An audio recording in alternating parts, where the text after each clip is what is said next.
श्री संदेवताय नमः, श्री बालकृष्णाय नमः, श्री राधे कृष्णाय नमः, श्री सिद्धिविनायकाय नमः।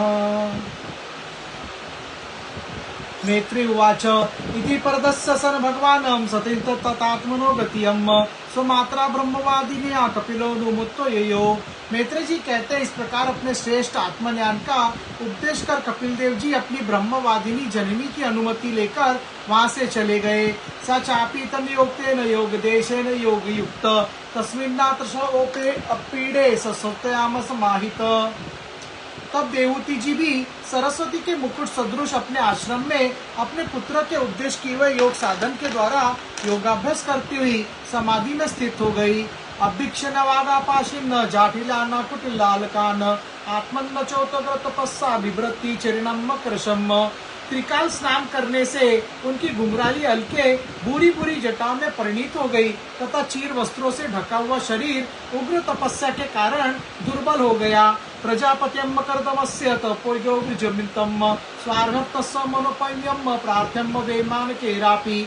उन्होंने प्रजापति कर्दम के तप और योग बल से प्राप्त अनुपम गृहस्थ सुख को, जिसके लिए देवता भी तरसते थे, त्याग दिया। वयम फेर निभाम शय्या दांतारुकम परिचिदाम आसनानि च हेमानि सुप्रशतानि च। जिसमें दुगत फेंकने के समान स्वच्छ और सुकोमल सैया से युक्त हाथी दांत के पलंग, स्वर्ण के पात्र, सोने के सिंहासन और उन पर कोमल कोमल गद्दे बिछे हुए थे तथा जिसकी स्वच्छ स्फटिक मणि और महामरकत मणि भीतों में रत्नों की बनी हुई रमणीय मूर्तियों के सहित मणि में दीपक जगमगा रहे थे, जो फूलों से लदे हुए अनेकों दिव्य वृक्षों से सुशोभित था, जिसमें अनेक प्रकार के पक्षियों का कलरव और मत वाले भौरों का गुंजार होता रहता था। जहाँ की कमल गंध से सुवासित बावलियों में करदम जी के साथ उनका लाड प्यार पाकर क्रीड़ा के लिए प्रवेश करने पर उसका देवहूति के गंधर्वगण गुणगान किया करते थे और जिसे पाने के लिए इंद्रियां भी ललायित रहती थी, उस ग्रहोद्यान की भी ममता उन्होंने त्याग दी। किंतु पितृवियोग से हित्वा तदिपि सत्तम माम खंडलो ईशिताम कृंशिंकार वदनम पुत्रो विश्लेषणातुरा वनम प्रवर्जिते त्वत्तात विरहातुरा ज्ञातृतात भुनष्टे वत्से गौरीव वत्सला।